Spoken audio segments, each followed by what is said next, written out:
ఈరోజు రాష్ట్రంలో సరే కేసీఆర్ గారి పరిపాలన చూసినారు, ప్రత్యక్షంగా పరోక్షంగా 10 సంవత్సరాల పరిపాలనలో ఎన్నో అద్భుతాలు జరిగినాయి.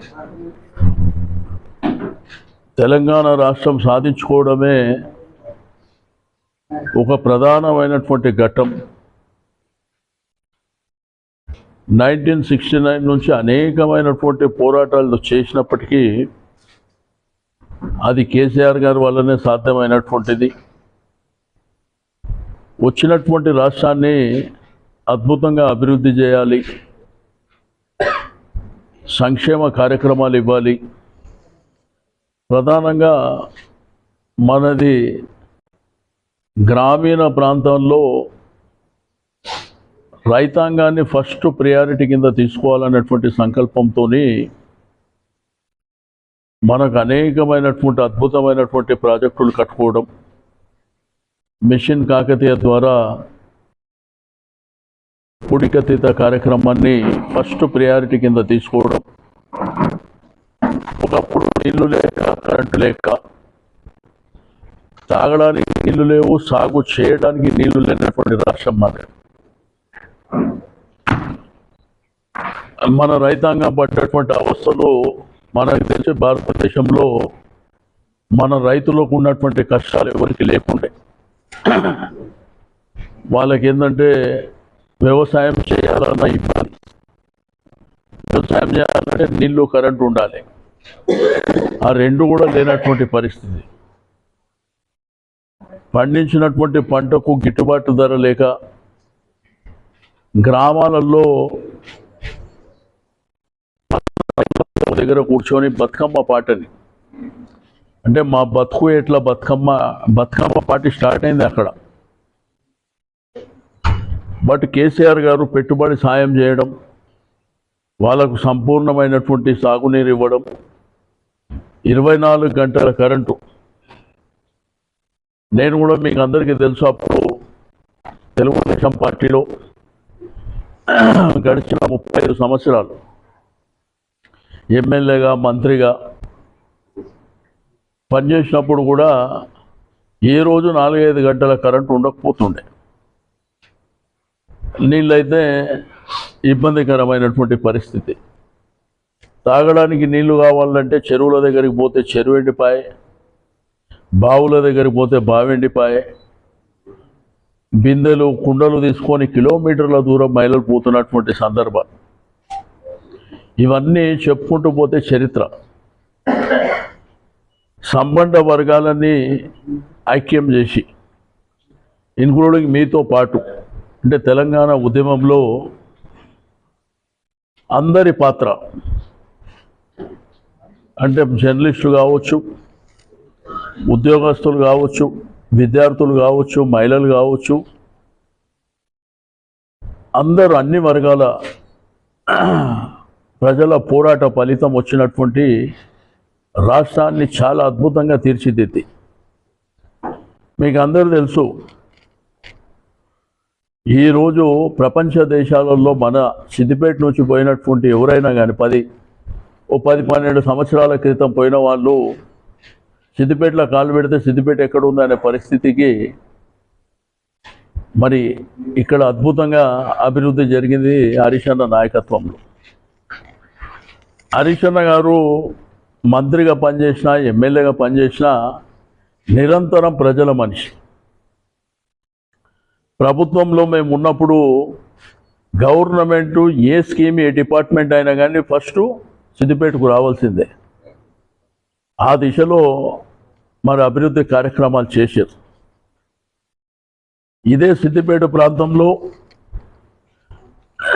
తెలంగాణ రాష్ట్రం రాకముందు, తెలంగాణ రాష్ట్రం వచ్చిన తర్వాత డెవలప్మెంట్ ఏదైతే అభివృద్ధి కార్యక్రమాలు చేయకముందు, చేసిన తర్వాత ఇక్కడ ఉన్న భూమి ధర ఎంతో ఉండేనో స్థానికంగా ఉన్నటువంటి మీకు అందరికీ తెలుసు. అయితే రియల్ ఎస్టేట్ అనేది, ఈ రియల్ ఎస్టేట్ రంగం అనేది పెద్ద వ్యవస్థ. ఒక సిద్దిపేట కాదు, రాష్ట్రం అంతా కూడా. ఈ కాంగ్రెస్ ప్రభుత్వం వచ్చిన తర్వాత విధి విధానాలు లేక ప్రాపర్ ప్లానింగ్ లేక ఫస్ట్ రియల్ ఎస్టేట్ దెబ్బ కొట్టింది. మీ అనుభవంలో కూడా ఉంది. ఒక హైదరాబాద్ ప్రాంతమే కాదు, మీ సిద్దిపేటలో కూడా ట్రాన్సాక్షన్ జరిగే పరిస్థితి లేదు. అంటే దీనికి ఇంటర్లింక్గా ఉన్నటువంటి ప్రతి ఒక్కళ్ళు, అంటే ఒక లేబర్ నుంచి పెయింటర్ కావచ్చు, ఫర్నిచర్ అతను కావచ్చు, ఇక ప్రతిదీ టైల్స్ కావచ్చు, ఎవరైనా కావచ్చు, వాళ్ళు బతికే పరిస్థితి లేదు. రెండోది, ఆకాశానికి భూముల రేట్లు వెళ్ళిపోయినాయి ఆ రోజుల్లో. కానీ ఈ రోజుల్లో కొనేవాడు దిక్కులేడు. ఎవరికన్నా అత్యంత అవసరమైనటువంటి సందర్భం వచ్చినా కానీ వాళ్ళు అమ్ముకుందామంటే కొనేటోడు లేడు. అడిగేవాడు కూడా అడ్డికి పావుసేని అడుగుతాడు. ఆ పరిస్థితి అంటే భారతదేశ చిత్రపటంలో ఒక అద్భుతమైనటువంటి రాష్ట్రంగా తీర్చిదిద్దినటువంటి తెలంగాణ రాష్ట్రాన్ని అధోగతి పాలు చేశారు. మీరు ఏ రంగం తీసుకున్నా కానీ కేసీఆర్ గారు పెట్టుబడి సాయం ఏదైతే రైతు బంధు అని పెడితే ఐక్యరాజ్య సమితి అప్రిషియేట్ చేసింది. రెండోది, భారతదేశంలో కూడా కేసీఆర్ గారిని చూసి కాపీ కొట్టే మోడల్ ఆలోచించారు. ఎందుకంటే పెట్టుబడి సాయం అనేది దేశంలో ఎక్కడ లేదు, విశ్వవ్యాప్తంగా కూడా లేదు. అంటే ఒక రైతుకు ఏంటంటే మేమున్న ప్రభుత్వం మీ ఎంబడి అని చెప్పి ఒక భరోసా ఇచ్చే కార్యక్రమం. మీకు రైతు బీమా మీకు అందరికీ తెలుసు. ఒకప్పుడు ఒక రైతు చనిపోతే అధికారంలో ఉన్నప్పుడు ఏం చేయరు, కానీ ప్రతిపక్షంలో ఉంటే మాత్రం ఆ శవం దగ్గర పేలాలు ఏరుకునే పరిస్థితి. ఆడపోయి పెద్ద సానుభూతి చెప్పినట్టు, ఏడ్చినట్టు, లేకపోతే 5 లక్షలు కావాలి, 3 లక్షలు కావాలని డిమాండ్ చేసినట్టు తెల్లారి మీ పత్రికల్లో మీడియాలో వచ్చే విధంగా రాజకీయ నాయకులు చేసేటువంటి డ్రామాలకు కేసీఆర్ గారు ఫుల్ స్టాప్ పెట్టారు. ఎవ్వడి సాయం అక్కర్లేదు, ప్రభుత్వమే రైట్ రాయల్గా ఇన్సూరెన్స్ కట్టి వారి కుటుంబానికి అది భూమి ఎంత కానీ, ఒక గజమా, ఒక కుంటనా, ఒక ఎకరమా, 2 ఎకరాల అని లేకుండా చనిపోయిన వారికి 5 లక్షల రూపాయలు వారం 10 రోజులలో ఇచ్చే కార్యక్రమాన్ని, అంటే ఆ కుటుంబం, మనిషిని కోల్పోయినటువంటి కుటుంబం ఒక ధైర్యం చెప్పేటువంటి కార్యక్రమానికి శ్రీకారం చుట్టింది. దాంతోపాటు కేసీఆర్ కిట్ కానీ ఇట్లా చాలా అనేకమైనటువంటి కార్యక్రమాలు మన ప్రభుత్వంలో తీసుకున్నాం. ఒక ఆడపిల్ల పెళ్లి కావాలంటే ఆ కుటుంబం పరిస్థితి, ఎదుగుతున్నటువంటి బిడ్డని, ఆ బిడ్డ పెళ్లి అంటే ఎంత ఖర్చు అవుతుందో మనందరికీ తెలుసు. అత్తగారు అడిగే కట్నం కావచ్చు, తల్లిదండ్రులు ఆశపడి బిడ్డకి ఇచ్చేటువంటి కట్నాలు కావచ్చు. కానీ ప్రభుత్వం మేమున్నాం అని కేసీఆర్ గారు ఒక ఆడబిడ్డకు మేనమామలాగా 1,00,000 రూపాయలు ఇచ్చేటువంటి కార్యక్రమానికి శ్రీకారం చుట్టారు. ఇప్పుడు వచ్చినటువంటి ప్రభుత్వం అన్ని దొంగ మాటలు, అబద్ధాల పునాదుల మీద పుట్టినటువంటి పార్టీ. వాళ్ళ మేనిఫెస్టో చదివితే ఆశ్చర్యకరమైనటువంటి పరిస్థితి. 2,500 రూపాయలు ప్రతి ఇంట్లో మహిళకి ఇస్తామని, అవ్వాతాతలకు 2,000 ఉంటే 4,000 ఇస్తామని, ఇద్దరికి ఇస్తామని, అది కూడా. అదేవిధంగా కళ్యాణ లక్ష్మి 1,00,000 కాదు, దాంతోపాటు తులం బంగారం ఇస్తామని, ఇక ఎన్ని చెప్పాలో ప్రపంచంలో ఉన్న అబద్ధాలను అన్నీ చెప్పి అధికారంలోకి వచ్చారు. ఇప్పుడు మాట్లాడితే దబాయించి మాట్లాడడం, పోలీసులను అడ్డు పెట్టుకొని రాజ్యాన్ని నడిపించుకోవడం. మీరు చూశారు నిన్న మొన్న ఎన్నికలలో, మీ టీవీలో మీ పేపర్లోనే చూశారు. ఏంది ఆ లోకల్ బాడీ ఎలక్షన్లలో ఒక వార్డు మెంబరు, ఒక కౌన్సిలరు, ఒక కార్పొరేటర్కు లక్షల రూపాయలు ఖర్చు పెట్టడం ఏంది?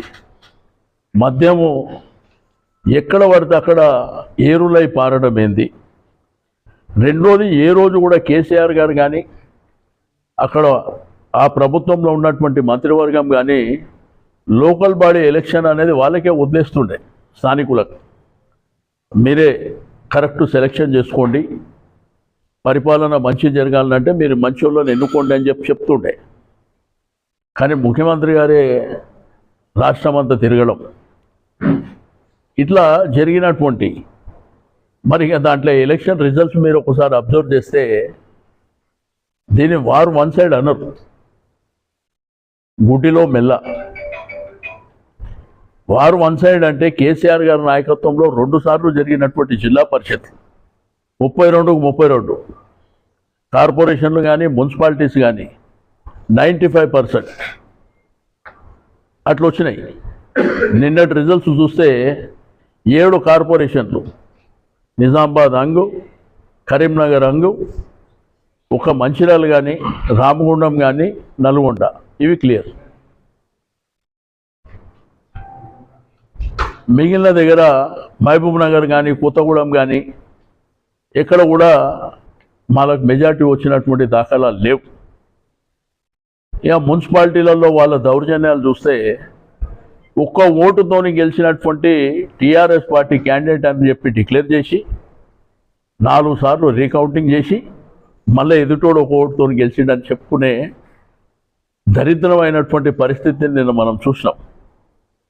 మాకేం తక్కువ రాలే, మా కార్యకర్తలు మా నాయకులు నిరంతరమైనటువంటి పోరాటం ప్రజా పోరాటాలు చేసి నిన్న ఎలక్షన్లో నిలబడి ధైర్యంగా గెలిచారు. ఓడిపోయిన వాళ్ళు కూడా ఉన్నారు, వారు కూడా అధైర్యపడవలసినటువంటి అవసరం లేదు. పార్టీ మీకు అన్ని విధాలుగా ఉంటుంది. రెండోది మీరు చూస్తే కేసీఆర్ గారు ఎక్కడ ఎలక్షన్లో పాల్గొనలే. హరీష్ రావు గారు కేటీఆర్ గారు పరిమితంగానే పాల్గొన్నారు. వాళ్ళు ఏంటంటే అక్కడ ఉన్న డిమాండ్ మేరకు ఆ ప్రాంతంలో ఉన్నటువంటి నాయకత్వం వచ్చి మీరు జర మా దగ్గర ప్రచారం చేయమంటే తప్ప వాళ్ళు పరిమితంగానే ఉండాలనేటువంటిది. ఎందుకంటే ఇది స్థానిక ఎన్నికలు కాబట్టి వాళ్ళకే వదిలిపెట్టాలనేటువంటి అంశంతో మనం కార్యక్రమాలు తీసుకొని పోవడం జరిగింది. ఏదైనా కానీ ప్రభుత్వాలు చేసినప్పుడు గీటురాయి ఒక అద్భుతమైనటువంటి గవర్నెన్స్ ఉన్నప్పుడు డెఫినెట్గా ప్రజలు ఓటేస్తారు.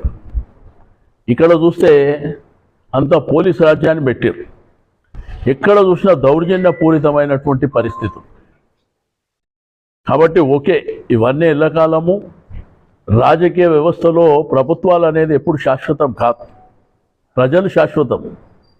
ప్రభుత్వాలు వస్తుంటాయి పోతుంటాయి, బట్ వచ్చిన ప్రభుత్వం ఎంతవరకు మంచిగా పనిచేసింది, ప్రజల మన్ననలు ఏ విధంగా పొందింది, రైతాంగానికి ఏం చేసింది, విద్యార్థులకు ఏం చేసింది, మహిళలకు ఏం చేసింది, ఉద్యోగస్తులకు ఏం చేసింది అనేదే గీటురాయి తప్ప ఏ రోజు కూడా సరే ఆవేశపూరితమైనటువంటి వల్గర్ లాంగ్వేజ్ కావచ్చు, బూతు పదాలు కావచ్చు, ఇవన్నీ ఎవరు అప్రిషియేట్ చేయరు. అల్టిమేట్గా తెలంగాణ ప్రజలు అవేరే ఉన్నారు.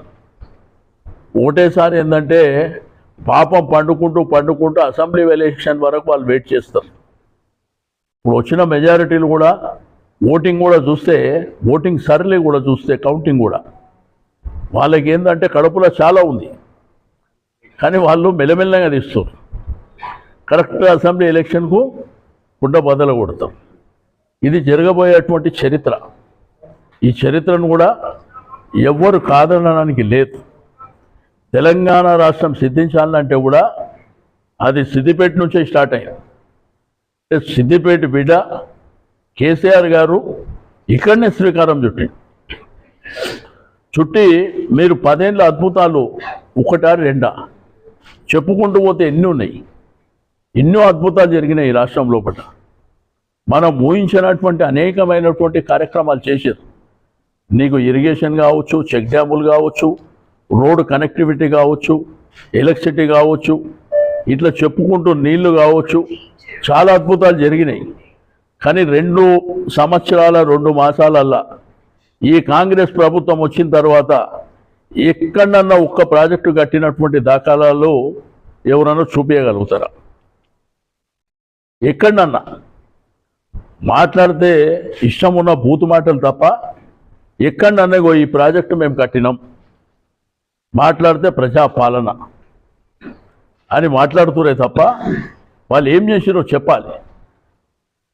ఆర్టీసీ బస్సు మహిళలకు ఫ్రీ చేశారు, కానీ మగవాళ్ళకు డబల్ రేటు పెట్టారు. విద్యార్థులకు బస్ పాసు మరి పెంచేశారు. మరి అదేం ఫ్రీ బస్సు మరి అర్థం కానటువంటి క్వశ్చన్ అది. కాబట్టి ఇవన్నీ జరుగుతున్నాయి. నేను మీడియా మిత్రులకు కూడా రిక్వెస్ట్ చేసేది ఒకటే, ఏది కూడా సమాజంలో శాశ్వతం కాదు, ఏ ప్రభుత్వాలు కూడా శాశ్వతం కాదు. అల్టిమేట్గా ప్రజల యొక్క మన్ననలు, మా నాయకుడికి ఒక మంచి పని చేసిండంటే అతను శాశ్వతంగా ఉంటాడే తప్ప ఈ టెంపరవరీ రాజకీయాలు అనేటిది మాత్రం రాబో కాలానికి మంచిది కాదని చెప్పి నేను ఈ సందర్భంగా తెలియజేస్తూ, మీరేమన్నా అడిగితే అడగవచ్చు.